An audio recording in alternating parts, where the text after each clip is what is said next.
Hello everyone and welcome to Sinful Gaming. I hope you're all doing well, I hope you're all staying safe, and most of all, I hope you're all fighting that war against the Grey.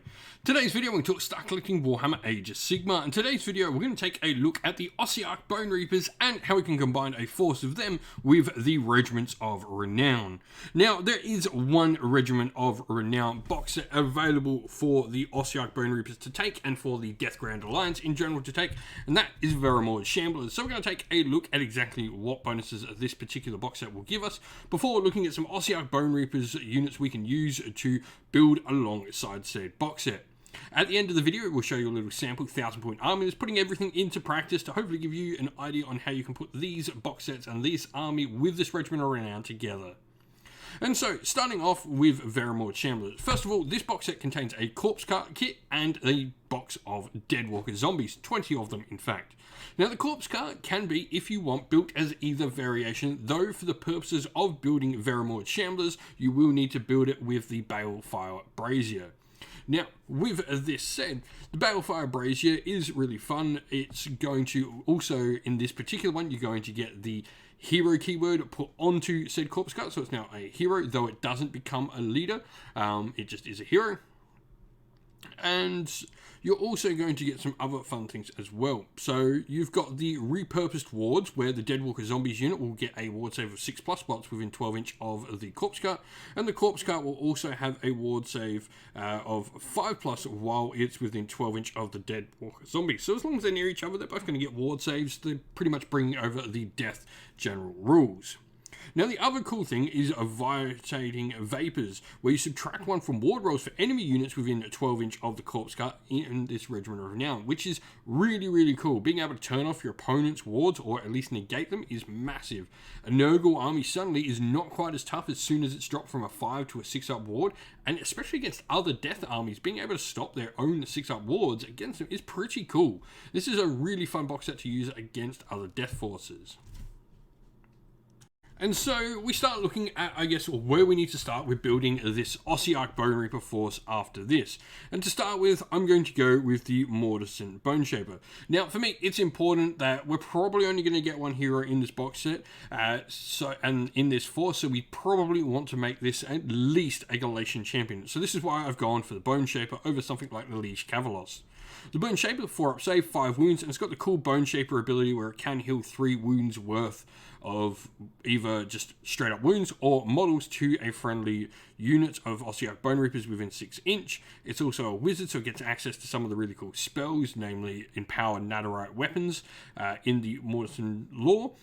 And, you know, it's a solid hero to lead your force. Cool model as well. It really loves the sort of posing and the weird sort of building of the Ossiarch Bonereaper in front of it. It's pretty darn cool. Now, to go along with this, we need some battle line, and this is where Mortek Guard are going to come in. You certainly could choose between Mortek Guard and Cavalos Death Riders, depending on what sort of army list you're going for.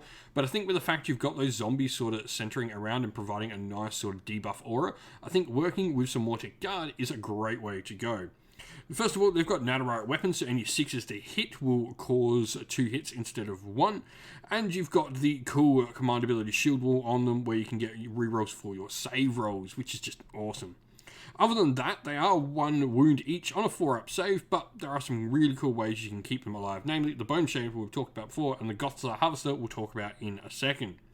The other unit I want to talk about, though, are the Necropolis Stalkers. These are a really fun, punchy unit for you, giving you a true hammer in your force. 4 wounds each on a 4-up save. Normally, they will carry the Spirit Blades, which are 5 attacks, 3 Ren 1, damage 1. Or they have the Dread Falchions, 1 in every 3 models can take this, 3 attacks, 4 Ren 2, damage 2. The cool thing is you've got the Quadrarch aspects, where at the start of the combat phase you can pick one of the following aspects and you gain a special ability. This can be rerolls to hit, reroll to your save rolls, reroll to wound rolls, or improve the rendered damage by 1. They've also got their own command called Hunt and Kill, where you can use this command ability at the start of your hero phase. If you do so, you pick a friendly Necropolis Stalkers unit, and you can reroll run and charge rolls for that unit until your next hero phase. In addition, until your next hero phase, when that unit makes a move, it can pass across terrain features in the same manner as a model that could fly, as they just start jumping and leaping everywhere. Now, lastly, we have the Ossiarch Harvester, and this is a really fun piece because it helps keep your models alive, or at least keep your units on the table. The big thing is its Bone Harvest, where you roll the dice each time a model is removed from play after being slain within 3 inches of any models with this ability. On a 4+, you pick a friendly Ossiarch Bonereapers unit within 6 inches, and if you do so, and the slain model has a wounds characteristic of 4 or less, you can heal 1 wound allocated to the unit. If it has a wounds characteristic of 5 to 9, heal D3. And have a wounds characteristic of 10 or more, you can actually heal D6 to the unit. If there are no wounds allocated to the unit of the pick, you can return a number of slain models to the unit instead, equal to the number of wounds you have healed, though you must completely heal models before you can bring someone else back. Now, if you've also got the Soul Crusher Bludgeon on it, where if unmodified hit rolls for an attack made with the Soul Crusher Bludgeons, which is one of its attack profiles, which starts at 6 attacks, 3/3s, rend 2, damage 2. Each time there's a 6 to hit there, you'll inflict 2 mortal wounds and the attack sequence ends. You also get +1 to hit for attacks made with the Soul Reaver Sickles, which is the other main weapon option you've got, which will be 6 attacks there, 3/3s, rend 2, damage 2. So it's really, do you want mortal wounds? Do you want to get some bonuses to hit against larger units? Up to you on what you want to do with it. But other than that, it's going to provide you with 4+ save, 10 wound monster as well on the table.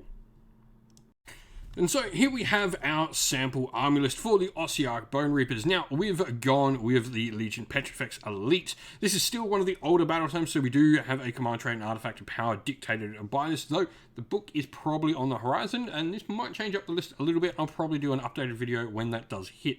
But for now, the ability is you worsen the rend characteristic of weapons that target Petrifex Elite units by 1 to a minimum of dash. And then we've got the cool ability where we can get some improved rend thanks to a command ability Bludgeon as well on Mortec units. Other than that, our Mortis and Bone Shaper is going to have the Mighty Arcosian and the Godbone Armor. This is given +2 wounds, and the first wound allocated to the bearer in each phase is just straight up negated. We've got Empower Now to Riot Weapons, which just enables our exploding 6s to go off on 5+ instead. And the aspect of the champion, Stubborn as a Rhinox, to count as 10 models on objectives. Battleline wise, we've got 2 units of 10 Mortec Guard with Netherite Blades and Shields and Soul Cleaver Great Blades in both units, and then a unit of 3 Necropolis Stalkers with Dread Falchions. We then have that Corpse Cart with Balefire Brazier and the 20 Deadwalker Zombies there of Verimon Shamblers joining it, and we have the Ossiarch Harvester and a Bone type Shrieker as well, which is a nice +1 to hit aura endless spell for the Ossiarch Bonereapers. Core battalion wise, everything else is wrapped up in a battle regiment. Meanwhile, we've got that Regiment of Renown core battalion in there as well, giving us 990 points, 180 out of 200 points of allies spent, though remembering if you take Regiment of Renown, it does count as taking up all of your allies' points.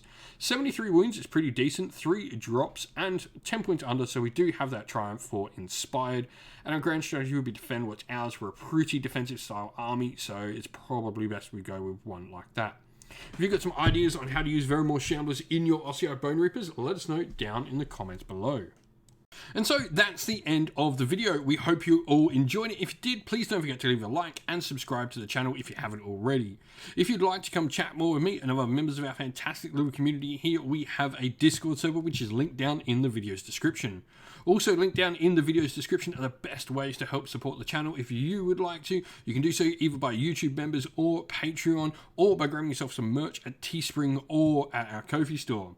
All of them are linked down in the video's description. As a special thank you to our Patreons and YouTube members, we'd like to give you all a shout out. So thank you to our Patreons, Christian Weir, Soren, Kenny Lowe, Outer Shot First, Andrew Bowen, The Rising Ape, Q Dynamic, JJ Austrian, Average Wargamer, Domir, Mark Harvey, James Cater, Benjamin Swallers, Redman, Iron Grinch, Nicholas Colomos, Colorblind Magic, Grimscold, and Andy C. And to our YouTube members, Green Rich Gaming, Ronya, Lock Lorick, The Johnny84, David Ellsworth, Wolfric Nick, Broken Chef, Ariana Edwards, Revenar, Pink Nico Fire, Robin Mankiller, Monty's Tabletop Terrain, John Castle, Davis Weird, James Tillman, Gargamel196, and Disco. Lastly, a special thanks, first of all, to Lady Witchfox Art, who does all the amazing art with the channel, everyone who helps come and provide the games for everyone to watch on the channel as well, and indeed all our fantastic mods and members of the community who keep our Discord and comment section a fantastic place for all to be. Thank you all once again, everyone. Stay safe, stay well, and most of all, keep fighting that war against the grey. Ciao for now.